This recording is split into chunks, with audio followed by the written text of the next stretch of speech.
AP శాసనసభ deputy speaker ఉండి నియోజకవర్గ ఎమ్మెల్యే రఘురామకృష్ణంరాజుపై తాడేపల్లిగూడెం పట్టణానికి చెందిన గుంపుల సత్యకృష్ణ చేసిన అనుచిత వ్యాఖ్యలను టీడీపీ నాయకులు తీవ్రంగా ఖండించారు. ఉండి నియోజకవర్గాన్ని ఎంతో అభివృద్ధి చేస్తున్న ఎమ్మెల్యేపై ఇలాంటి వ్యాఖ్యలు సరికాదని మండిపడ్డారు. రఘురామకు ఏదైనా హాని జరిగితే దానికి సత్యకృష్ణదే బాధ్యత అని పేర్కొన్నారు. ఈ మేరకు పోలీసులకు ఫిర్యాదు చేశారు.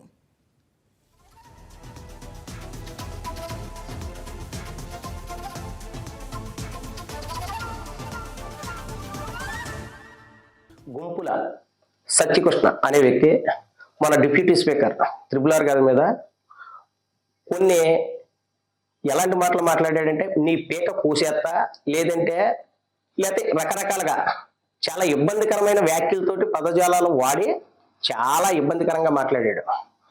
ఆయన స్థాయి ఏంటి, నీ స్థాయి ఏంటి? ఆయన గురించి కరెక్ట్గా మామూలుగా ఒక వారం రోజుల ముందు టికెట్ ఇస్తే 57,000 మెజార్టీతో గెలిపించుకున్నాం. ఆయన్ని 7,000 మెజార్టీతో గెలిపించుకున్నాం. అలాంటి వ్యక్తిని ఇవాళకి కూడా ఆయన కంటి మీద కులుపు లేకుండా ఈ నియోజకవర్గం గురించి ఎలా పడితే అలా అయిపోయింది. అందుకనే అలాంటిది ఎంత విపరీతంగా ఆయన వేగంగా పని చేసుకుంటా వెళ్తున్నారు. అందుకని ఓ పక్కన డ్రైనేజీలు, ఓ పక్కన కాలువలు, ఓ పక్కన స్కూళ్ళు, ఓ పక్కన పార్కులు, ఓ పక్కన రోడ్లు, ఇలాగా ఓ పక్కన వ్యవసాయం గురించి, ఓ పక్కన ఆత్మ గురించి ఇన్ని రంగాల మీద ఇంతకైనా మధ్యాహ్నం మాటలో ఒక గంట కూడా పడుకోకుండా ఆయన ఏ రకంగా అభివృద్ధి పనులు చేసుకుంటూ వెళ్తున్నారు.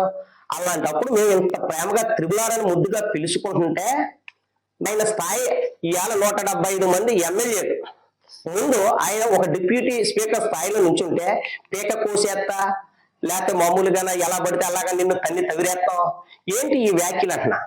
ప్రభుత్వం పిచ్చి వాగిన వాళ్ళందరినీ కూడా ఎంతకనే ఇమీడియట్లీగా అరెస్ట్ చేసి లోపల పెడితే వాళ్ళకి నాన్ బెయిలబుల్, ఇంకా అసలు మళ్ళీ మామూలుగానే స్పీకర్ అన్నారు, రేపొద్దున ఇంకో ఎమ్మెల్యే అని అంటారు, రేపొద్దున ఇంకో వాళ్ళు అంటారు. ఇలా లేదంటే ఉండి నియోజకవర్గం ఒక్కసారి రండి ఎంతకనే ఏ రకంగా ఉండను, ఏ రకంగా చేశారో ఒక్కసారి. హాయ్ వ్యూయర్స్, ఈ వీడియో మీకు నచ్చినట్లయితే లైక్ కొట్టి షేర్ చేసి వైకే టీవీని సబ్స్క్రైబ్ చేసుకోండి.